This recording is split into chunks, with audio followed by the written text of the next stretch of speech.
Hello, YouTube. Welcome to my channel, Marriage, Politics, and Sports. I'm not happy about today, but you're on the swivel at the sports bar. And I'm going to bring up the feud between Jason Whitlock and Stephen A. Smith. I call it the hate that hate begot. These guys have been feuding indirectly, quasi directly for years. Uh, and nothing good comes out of this when we see two black men at each other's throats. Now, but that's real life. We're all not going to be friends, but this is going to play out in public.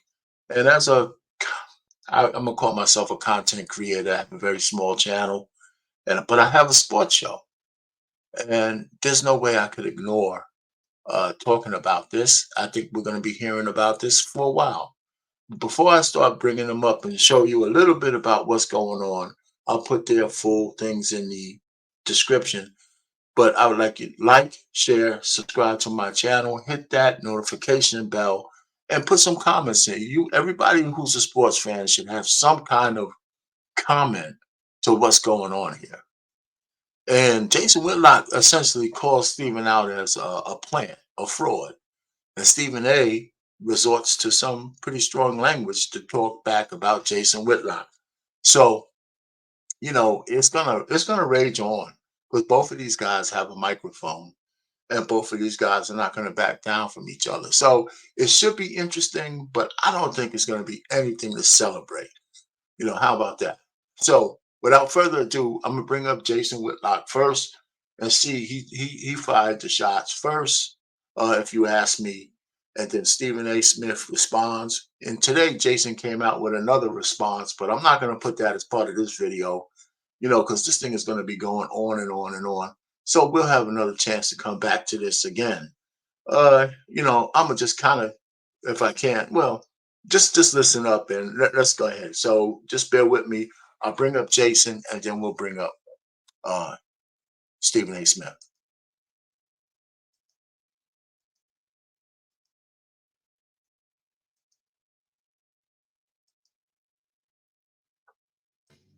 Stephen A. Smith released a memoir in 2023 called Straight Shooter.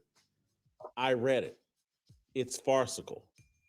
When I listened to Cat Williams talk about Kevin Hart and Steve Harvey, my mind immediately drifted to Stephen A. Smith's memoir.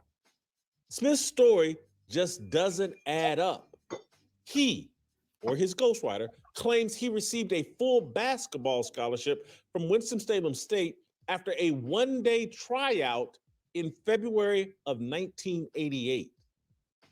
A former Winston-Salem State basketball player allegedly drove Smith from New York to North Carolina for a tryout after Smith impressed the former player during a one-on-one matchup on a playground court. According to his book, Smith arrived on Winston-Salem State's campus on a Saturday, checked into a hotel, and woke up Sunday morning to participate in a scrimmage.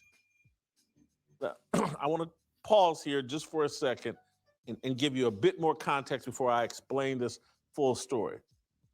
Let me add that Smith played 1 year of high school basketball. He rode the bench for the 1985-1986 Thomas Edison High team as a senior. In the book, he says his one season of prep basketball ended abruptly when he failed a single assignment in a single class.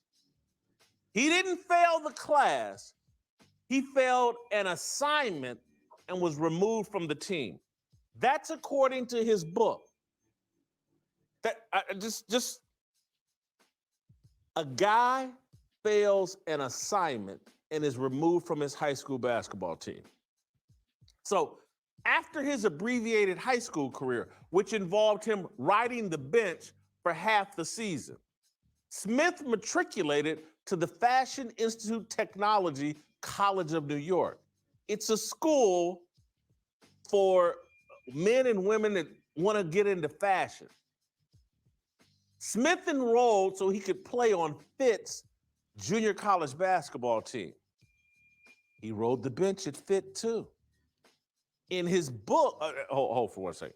Not only did he ride the bench, he halfway through the season without, I don't even say halfway through the season, at some point during the season, without explanation in the book, he disappeared from the Fit basketball team. He just said, I left. He didn't explain why, other than saying he was riding the bench.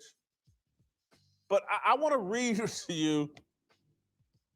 This isn't directly related to basketball. This is what he said his schedule was like while a member of the Fit basketball team in New York City. I'm going to read to you from his book that unfortunately I've read. Off the court, I didn't have a minute to spare. Cultivating an endless capacity for work, I took the maximum 18 credit hours a semester. Why? Anyone who grew up poor knows the answer. When you're relying on financial aid, you take as many hours as possible because you don't know how long your education will be paid for. I also found a full-time job to offset the cost of books and expenses, as well as any extracurricular activities I might pursue that my aid didn't cover. My mother had made it clear she wasn't supporting another do-nothing man in the house. So my job at Barnes and Noble's bookstore in Midtown Manhattan started every weekday morning at 8:30 a.m. So here's the schedule Stephen A. Smith says he was living under while playing basketball for the Fit team. Like many other Hollis commuters, that meant the following routine: wake up at 6 a.m., shower, dress, and then hustle up the block to catch the Q2 bus on the Hollis Avenue. 25 minutes later, I jump off at Hillside Avenue on 179th Street to catch the F or E train for another 45-minute ride to Midtown near Rockefeller Center. From there, I walked a couple of blocks to the job. Except for a half-hour lunch break, I was on my feet until 4 p.m., helping one customer after another. I then raced across town to Fit. I want you to zero in on this. And if you've never been in New York City, maybe you won't understand how crazy this sounds. Or if you've never lived in a major city, you won't understand how crazy this sounds. I'm going to reread it. Except for a half-hour lunch break, I was on my feet until 4 p.m., helping one customer after another. I then raced across town to Fit from 48th Street and 5th Avenue to 28th Street and 8th Avenue to make the team's 4:30 p.m. practice. Anybody from New York, hop in the chat, hop in the comments, call me, email me. You go from 4 p.m., you in New York City, and at 4 p.m. you get off from work. You go across town, and you're ready for a 4:30 p.m. basketball practice? Stephen A. Smith and I are the same age. We would have been athletes at the same time. He got held back a year, so he's a grade behind me, but we're the same age. And I played football in college. He's a legend. He played basketball in college. You can't go across town in New York in 30 minutes and be ready for basketball practice at 4:30, but it's his book, and maybe it's just a tiny exaggeration, but if you read this book, because I'm not going to get to everything in this book, it's crazy. Then he says, after nearly 2 hours in the gym, it was another sprint to make my classes each weeknight from 6:30 to 9:20 p.m. After class, I retraced my morning route back to Hollis, walking through my mother's front door at 11:30 p.m. Whatever homework or studying I couldn't fit in during lunch or break or weekends, I did then. I'd eventually fall asleep, wake back up at 6, and do the same damn thing all over again.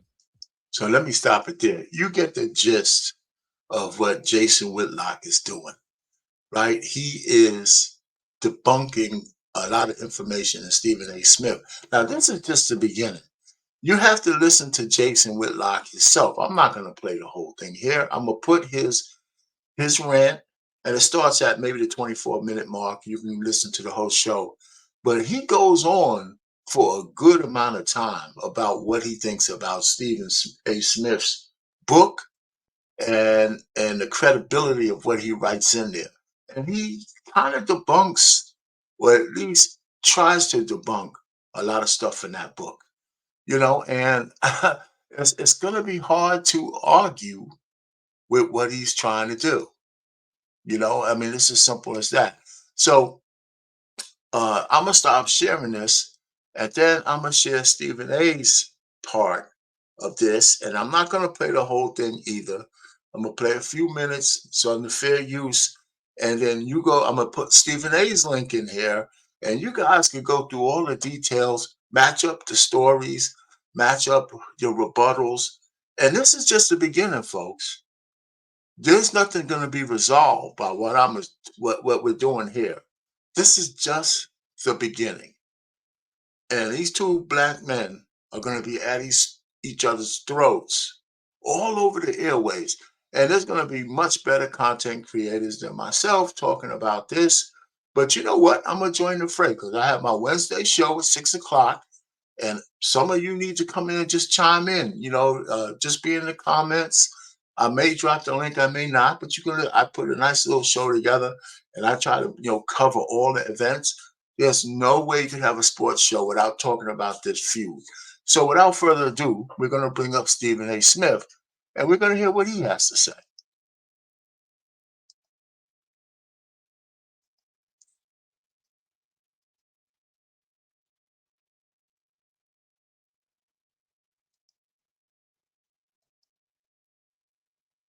YouTube. By the way, that quote from Aaron Rodgers, I'm sorry, from Aaron Rodgers about Jimmy Kimmel, which initially sparked this whole brouhaha, was quote, there's a lot of people, including Jimmy Kimmel, that are really hoping that list doesn't come out.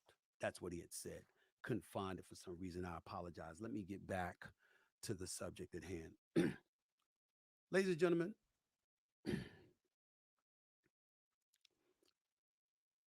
as a black man sitting in this seat, the level of vitriol that I have to absorb is something that I understand 99.99% of the time. You're a former player and you want to crucify me, that's fine. You're somebody that was involved in some kind of public incident that I had to speak on, whether you're the wife or ex-girlfriend or some of a former player or whatever, I get it. You're a present day athlete and you don't like my evaluation of what has transpired before our very eyes and what I'm witnessing, that's cool. But I swear to you on everything that I love, it's not personal. I'm a sports reporter and sports commentator. That is what I have been throughout my career. It is my responsibility to tell you what I see through my lens, how I feel about it, what my perspective is, etc. It's not like I'm sitting at home with absolutely nothing to do and no obligation to touch on anything, but I feel the need to invoke and ingratiate my thoughts, opinions, etc., upon the world. I actually get paid to do this. And because of that, sometimes my opinions, my thoughts, my feelings, etc., are things that you would not like. But I have never lied to you, ever.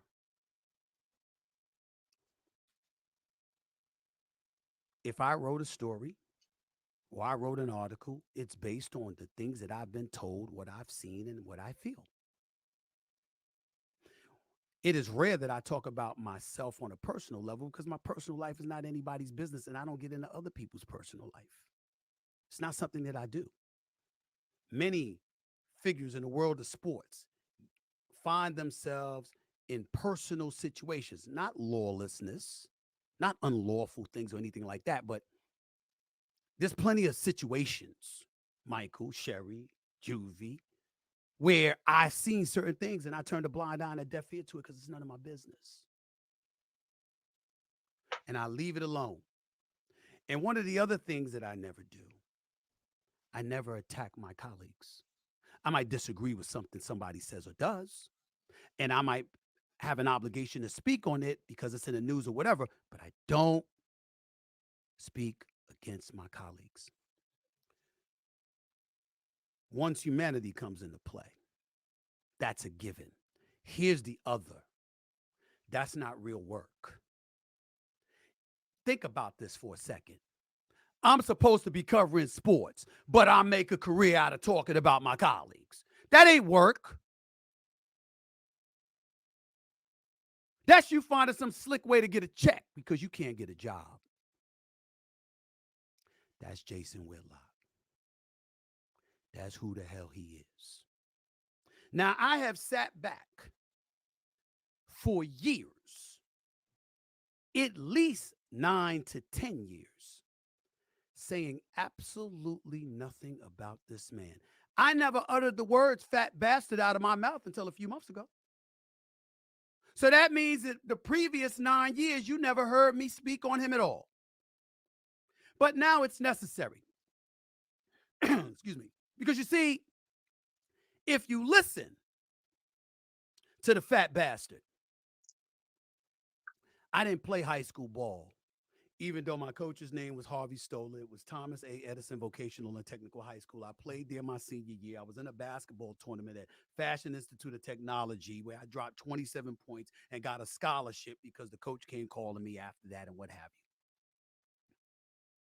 you. If you listen to him, I never had a scholarship to Winston-Salem State, even though it's on the books. Just call the university. By the way, ladies and gentlemen, I'm an honorary doctorate member. I have an honorary doctorate from Winston-Salem State University because of my contributions to Winston-Salem State. I'm called Dr. Smith. Has something to also do with the contributions that I make because I believe about upliftment. I'm an ambassador for HBCU Week, and I've partnered with Ashley Christopher and Mir Persicki in Delaware and others to generate over 10,000 scholarships in excess of over $65 million in scholarships for African Americans. But this man will tell you I'm lying. He even went so far as to say my autobiography, where I talk about my mother, my father, my sisters, the business, my hiring and firing and rehiring at ESPN. I didn't write it. I didn't write my own memoir, which, by the way, is a New York Times bestseller, something he wouldn't know anything about. Did you know that it's now on paperback? It just came out yesterday on paperback. Do you know that you could go to Amazon.com, straightshooterbook.com, or a bookstore nearest you to get my book in paperback? Do you know that when... Let me stop that right there. You see the fuse. I'm gonna put this link in, and you guys can go and listen to the whole thing. So both of them, because I can't play both of them all the way through. It would be too long. Go to their channel and get the full context of what's being said on both sides. And you don't even have to judge for yourself because I don't know whether any of us should get wrapped up in this feud, and choose sides, which people will, which people absolutely will choose sides. That's what people do. And I'm not gonna, argue that one way or the other.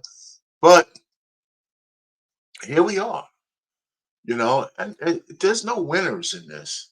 A lot of people don't like Jason Whitlock because of his stances, and it seems like he's anti-black, but he's a conservative. He says he's a Christian now, and of course, a lot of conservative Christians have blackity black thought processes, which I don't necessarily mind because sometimes, we forgive the people who prey upon us easier than we should.